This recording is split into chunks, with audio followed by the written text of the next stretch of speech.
Salut la team Colibri et bienvenue dans cette vidéo. Aujourd'hui, comme on en a parlé dans le live, bon ça va être un petit peu du rafraîchi pour ceux qui l'ont suivi, mais on va vous montrer le montage des crédences et vous faire un petit point sur les finitions et le système de fermeture des placards parce que c'est vrai qu'on n'en a pas encore parlé. Allez, je vous emmène voir tout ça tout de suite. Parce qu'ils ont décidé de sortir de la matrice, ils construisaient leur antidote pour entrer dans le monde réel.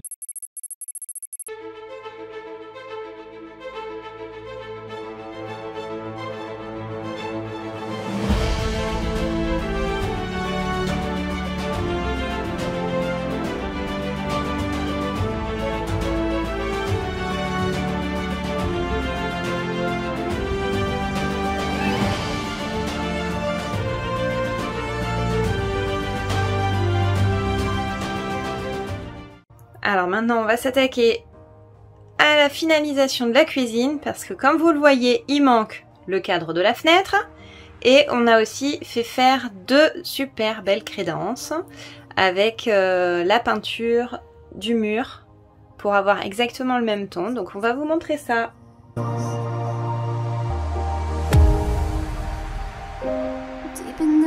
Ça brille un peu mais en couleur moi c'est dans le truc. Ah, en couleur on est nickel hein. Ils voulaient nous le faire en mat mais c'était pas faisable. Non mais en brillant c'est joli. Alors, après c'est pas un brillant hein, c'est un léger brillant. Le gloss c'est pas énorme. Oui bah c'est carrosserie de voiture hein. Oui parce que du coup on a fait faire la découpe des crédences chez un chaudronnier. Et après on a fait peindre les crédences chez un carrossier. Au début, on voulait les faire thermolaquer, mais le problème, c'est qu'il aurait fallu souder des petites pattes pour pouvoir la tenir dans le four et on avait peur que ça fasse des marques sur la face visible et que ça fasse pas joli. Hein. Vous connaissez Franck et son souci du détail. Je sais pas de qui tu parles. Non, moi non plus. Je connais pas celui-là. Et donc du coup, on a tenté la peinture chez le carrossier. Donc on leur a fourni nos pots de peinture, donc notre blanc et notre bleu. Et par-dessus, il nous a mis un vernis de finition carrosserie. Donc hier, Franck a fait le joint tout autour du plan de travail. Voilà. Là, on va coller ça et on va coller la crédence. Et après, on fera un petit joint propre. Et on refera un joli petit joint. Mais au moins, là, le silicone est bien rentré entre le plan de travail et le mur, histoire que ça protège bien, quoi. Donc là, on a une partie bleue. Et on va avoir une partie blanche qui va venir sur le petit retour. C'est là qu'on va voir ce que ça va donner. Je te rappelle, le mur était tordu, mais je n'avais pas voulu gratter. Je l'avais pas gratté derrière, je crois. Non, on avait pas gratté. Ouais, c'était pour pas choper le. Puis au moins, c'était de mettre la glue à nu. Parce qu'on aime bien qu'il n'y ait pas trop d'émanation de colle dans nos habitats. C'est pour ça qu'on met aucun morceau d'aggloméré, à part ça. Donc voilà. Bon, on va la renlever. Et on va coller. On va la coller. Du coup, le temps que Franck aille chercher ce qu'il faut, la colle et tout, la mèche, etc. Petit conseil, parce que parfois on réfléchit mieux à plusieurs que tout seul. Ici, je voudrais mettre mon robot KitchenAid. J'aimerais avoir votre avis sur comment le fixer et comment le faire tenir en place pour pas que ça bouge pendant qu'on roule. Franck voulait percer le plan de travail ou coller un socle dessus, mais je me dis que si on a besoin d'un petit bout de plan de travail pour faire quoi que ce soit et qu'on veut enlever le robot pour pouvoir avoir un peu plus de place, un socle collé, ça va légèrement gêner. Donc si vous avez des idées, n'hésitez pas à nous les partager en commentaire.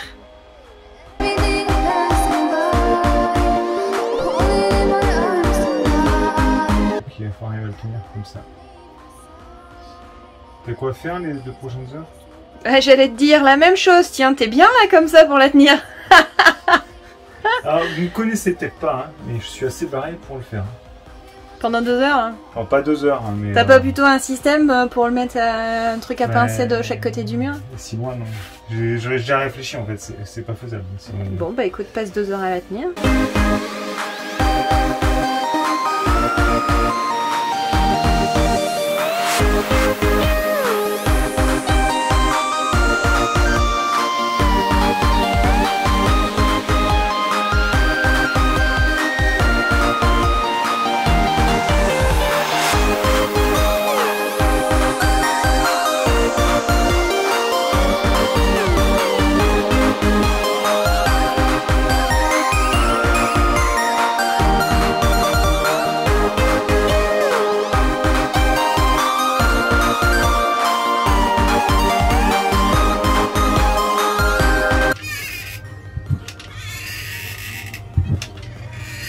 bizarre. C'est bien la peine de peindre le mur, c'est bizarre de faire ce coton crasse sur un mur, fille. Hein?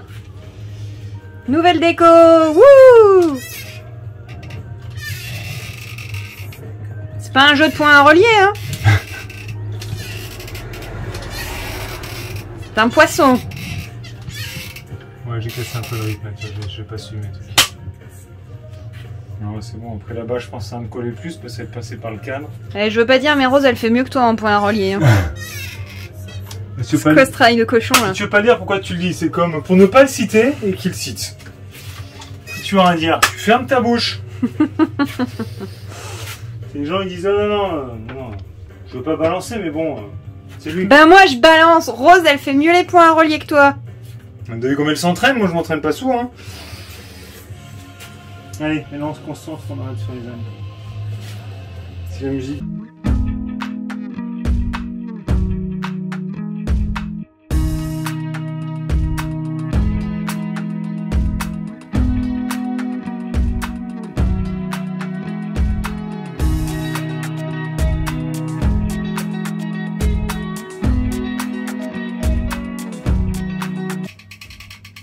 On est toujours pas au point sur les points à relier. Hein. On n'a pas compris qu'il fallait passer sur les points, pas autour des points.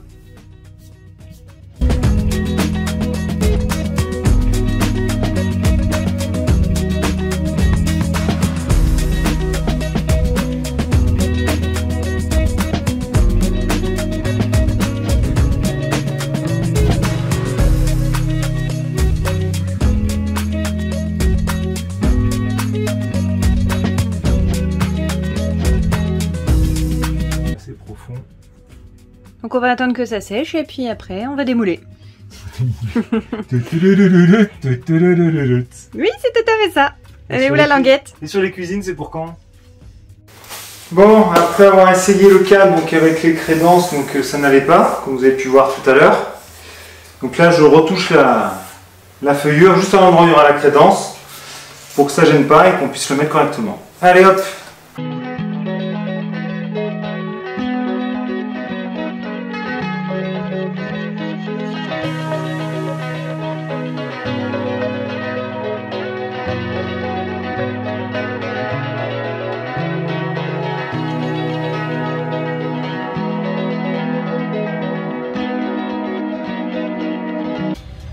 Attention, j'ai vissé ça. Là, voilà. Donc on voit bien, là, le petit recreusage pour la crédence.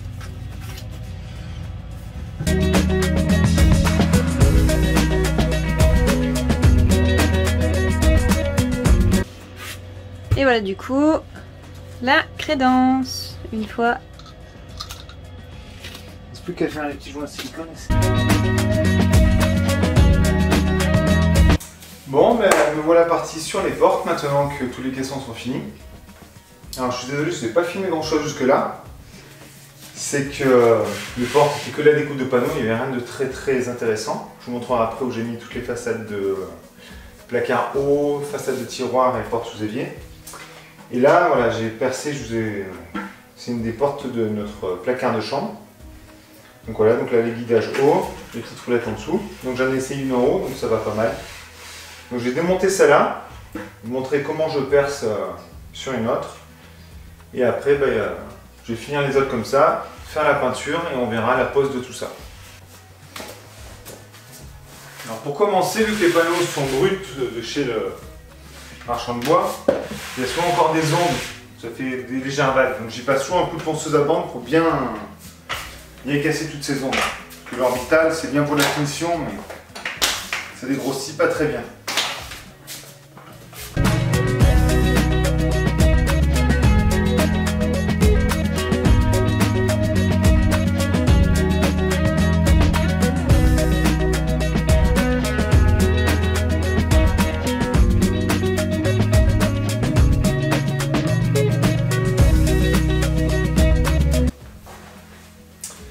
Donc, on fait le passage des roulettes et des guides.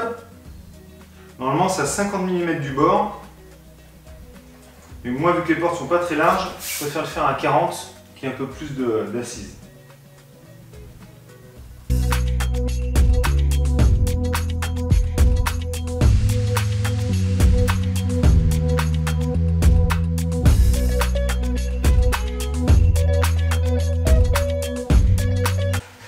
Donc là, elle est prête à peindre les champs.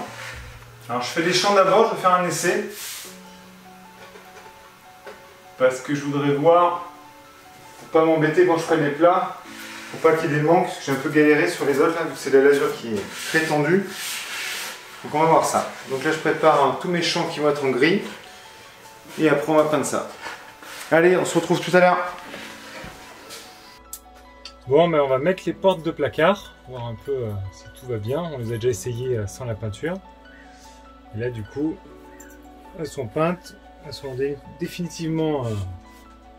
les roulettes sont définitivement mises. Donc on va voir ça. On va essayer le système de fermeture, on va vous expliquer ça. On a voulu trouver quelque chose de simple et d'efficace. Et normalement ça doit bien le faire. Quand on essayait à blanc, c'était pas mal.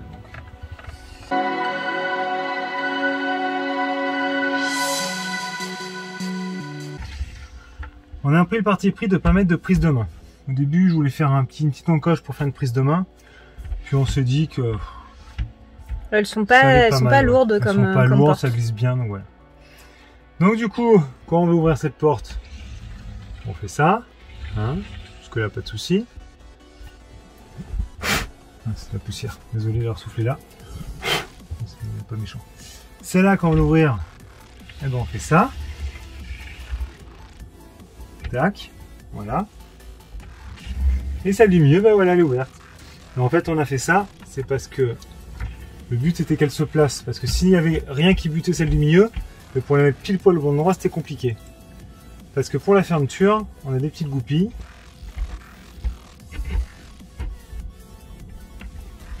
Normalement, voilà, tac. On fera le temps que ça se fasse un petit peu. Hein, pour que quand on roule, voilà. Et là, donc là ça peut, vous voyez, ça bouge plus.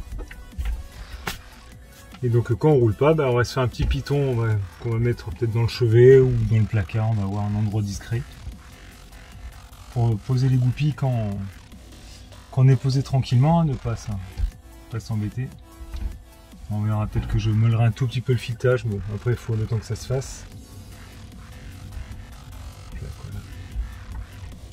Le problème c'est que j'ai mis une pente à 15 degrés pour que premier virage ça saute pas, bon vu comme ça force ça sauterait pas. Vous savez que je cherche toujours la petite bête. Hein. Et du coup vu que la pente de 15 degrés, si elle n'est pas pile poil pareil entre la première et la deuxième peau, ça peut forcer un petit peu. Donc voilà, donc pour la salle du mieux, si on ne veut pas s'embêter à l'attraper, on peut faire ça.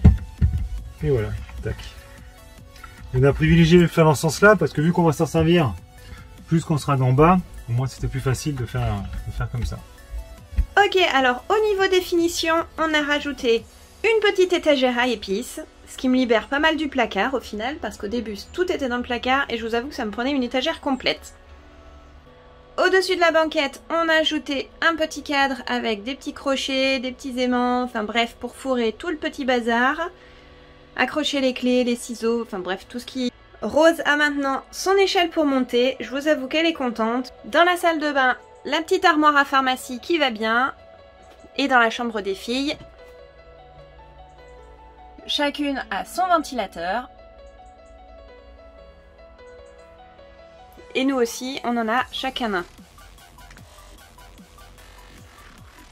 Dans l'entrée, les filles ont pu retrouver leur carte du monde. On l'a enfin accrochée et elles sont contentes. Elles ne lâchent plus leur magnette. Le chauffage a été installé. Il ne restera plus qu'à faire les essais de branchement. Et on a la porte du placard avec les étagères qui ont été faites. Derrière se cache, on ne le voit pas, le système de surveillance, mais ça, on vous en parlera dans une prochaine vidéo quand il sera entièrement installé. Au niveau de la porte à galandage, on a ajouté une petite lanière de cuir qu'on a fait faire par le cordonnier du coin pour pouvoir retenir la porte, éviter qu'elle se balade pendant le voyage.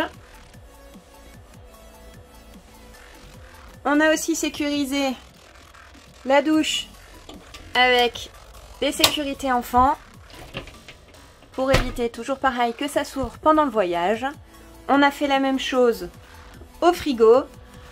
On a une petite sécurité ici pour le congélateur et la même en bas pour le frigo. Et voilà, c'est sécurisé. Au niveau de la cuisine, donc on n'a pas fait la sécurité apparente. On a fait au plus simple. Donc pour la porte, une sécurité avec un crochet, poussoir. Et pour les tiroirs, alors vous voyez ici, on a mis un petit piton. On a fait la même chose pour chaque tiroir. Un petit piton. Et par la porte, il suffit de prendre les petits crochets qu'on insère dans les trous, donc la tige va passer à travers les anneaux. Hop, je le fais à moitié en regardant la caméra. Du coup, je vois pas ce que je fais. Même chose ici. Et voilà. On voit, ça ne bouge plus. Voilà, on va changer notre plaque de tare. C'est bien ça que ça s'appelle, hein? Donc du coup, on a retiré tous les chiffres qu'on n'avait pas besoin. Hein. C'est ça, parce qu'avant il était à 5 tonnes 700 et 8 mètres 02 de long et 20 mètres carrés de surface. Donc là, le poids vide, on est à 10 tonnes 0,60.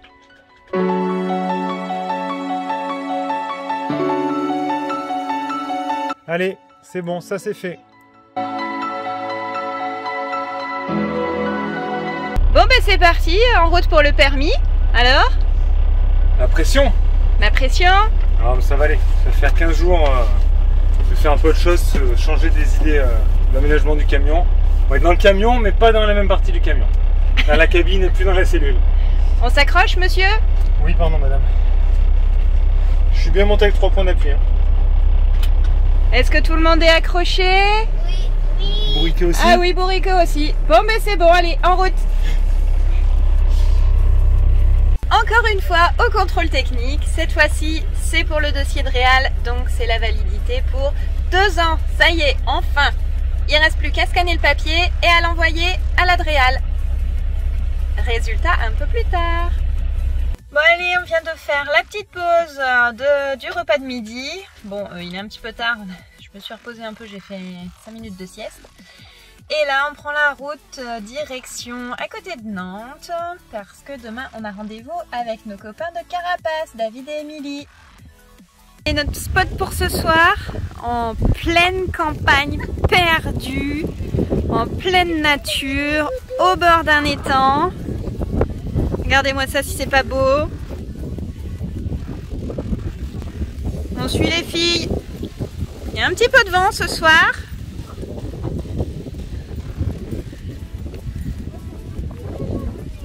Regardez-moi ce petit coin si c'est pas sympa là. Il y a un peu de poils avec croquettes. Tu peux aller chercher ton gilet si t'as froid mon cœur. C'est quoi? C'est une mouette. Ah, c'est super chouette.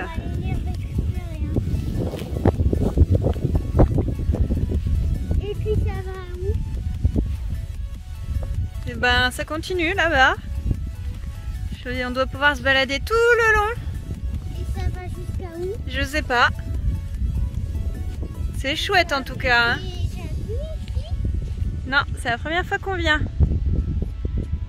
Il y a une petite plage là, pour aller au bord de l'eau. Mettre les pieds dans l'eau. Bon, il fait un peu frais là ce soir. Il faut pas mettre les pieds dans l'eau. Hein. Quoi?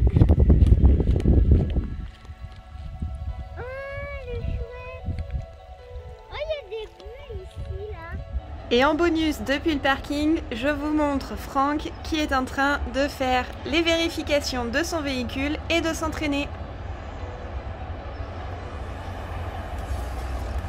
Au moment où je tourne la vidéo, il en est à son 3e jour de formation.